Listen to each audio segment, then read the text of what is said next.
Ernie, to put it plainly, he has communicated with the Bucks. He's informed the necessary Bucks officials that he believes the time has come now for both of these sides, him and the Bucks, to move on after 13 years after. Yeah, so I think the team that you've got to look at who can make a straight up trade, just a two-team trade with Milwaukee and make a compelling offer is the Golden State Warriors. Primarily because they control all of their trade assets.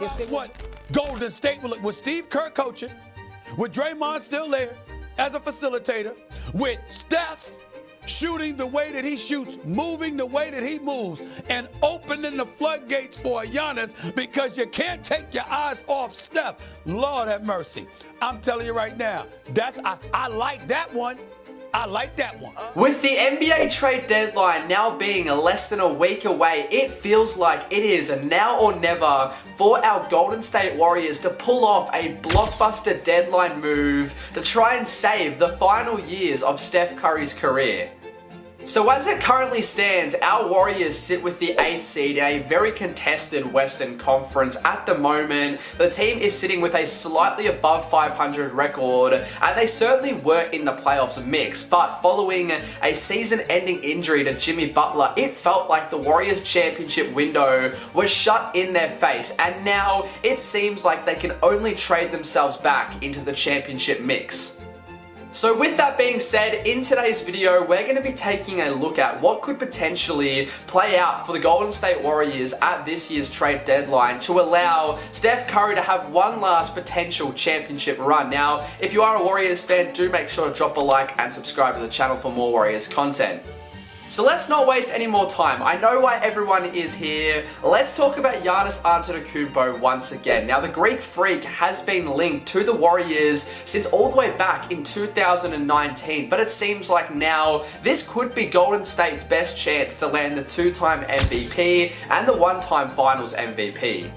And the reason why this could be the Dubs' best chance to land Giannis, we just got a Shams bomb only a few hours ago. He made a report saying, and I quote, "Giannis Antetokounmpo is ready for a new home at the February 5th NBA trade deadline or in the offseason, as several rival teams make aggressive offers to the Milwaukee Bucks for him, and the franchise is starting to listen."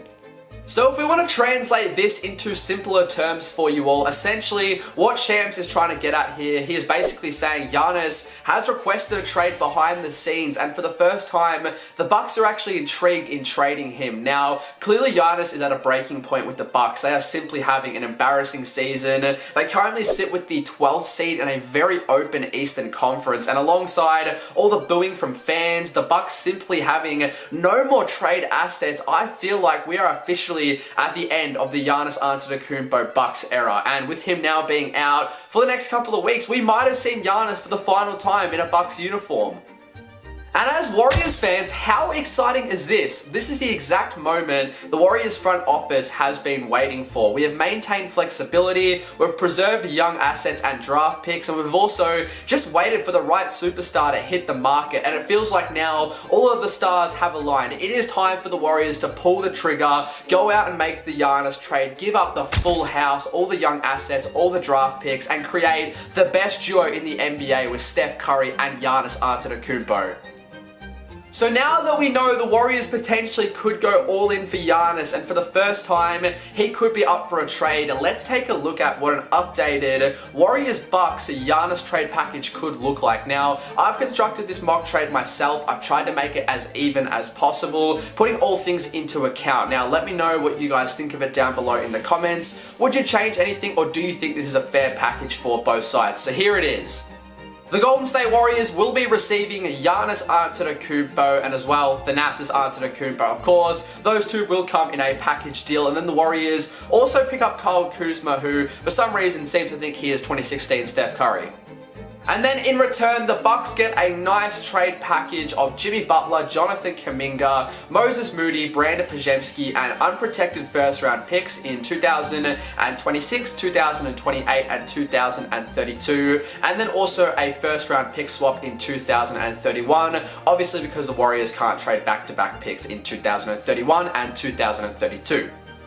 So like I was saying, me personally, I quite like this mock trade for both sides. I think all things considered, both sides come out as winners. Now, to a degree for the Bucks, obviously, when you're losing your greatest franchise player of all time, you're never truly going to be a winner, but I think all things considered, they are getting a nice package in return, and at least they're not doing what the Dallas Mavericks did, giving up an all-time franchise player for absolutely nothing. They get some nice young pieces in the meantime in JK, Moody, and Pods, alongside a few first-round picks, and then also they can kind of decide what they want to do with Jimmy Butler, let that contract run out, and then get like $50 million off the books, or when he gets healthy next season, reroute him to another team for more assets.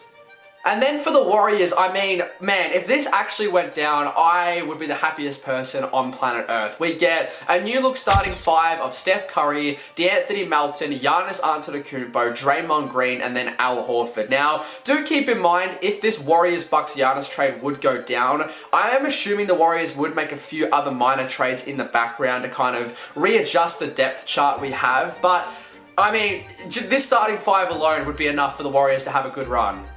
So as you guys would know, on this channel, I have covered the Giannis Antetokounmpo Warriors trade rumor multiple times. It's actually some of my most popular content. I think collectively, we all want to see Giannis get to the Bay, but I do truly believe this is the Warriors' best chance at doing so. I feel like it's almost now or never. We can't let this roll into the offseason because that's when other teams will start to swoop in. They'll be a bit more eager to try and go for Giannis, where right now some teams are a little bit hesitant, especially if they're still in the playoffs mix with the team they already have, teams like the Spurs and Knicks. But right now, it just feels like the Warriors have a golden opportunity and one they cannot waste. So, in all honesty, I do think there is about a 50-50 chance that this does happen sometime over the next week. But just in case, to finish off this video, we'll look at some other smaller moves the Warriors could make to at least have a playoff shot if the Giannis deal doesn't go down.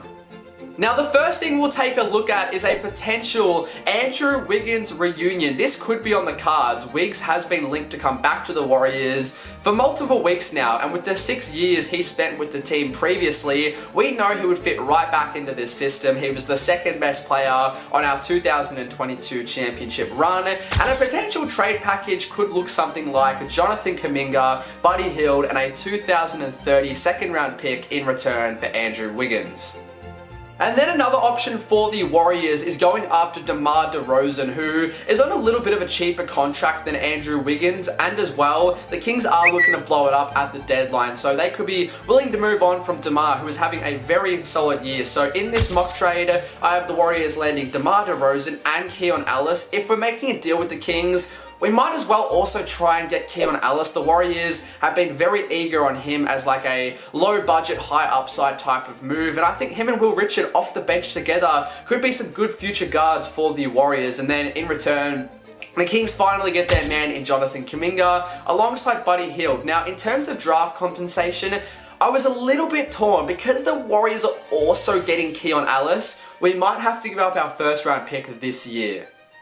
And then as well, we'll just mention guys like Michael Porter Jr., Trey Murphy III, and Anthony Davis. There are still some rumors of those guys potentially being other trade candidates for the Warriors. And a couple of weeks ago, it was almost certain we're going to get Michael Porter Jr., but things have quickly changed. So I just wanted to mention those guys, but at this stage, the Warriors picking up any of those guys at the deadline are very unlikely. So to kind of summarize things, in all honesty, if the Warriors want to give Steph Curry the best chance at winning one last championship in the final years of his career, it really feels like it's Giannis or nothing. But if we can't get the Greek Freak, I do want to see the Warriors at least make some sort of competitive move to at least give Steph a little bit of help. Maybe we go on a little bit of a playoff run, get Jimmy back next season, and then reevaluate things. But man, Mike Dunleavy, if you are watching this, please go and get Giannis Antetokounmpo. So I hope you all did enjoy this trade deadline / Giannis Antetokounmpo update. And if you did enjoy, please consider dropping a like and subscribing to the channel for more Warriors content. And I also just want to quickly say a massive thank you for 1,000 subscribers on the channel. We are continuing to grow. And just lastly, feel free to comment down below. Do you think the Warriors will get Giannis at this year's deadline? And if so, what is your mock trade? But I'll see you all in the next one.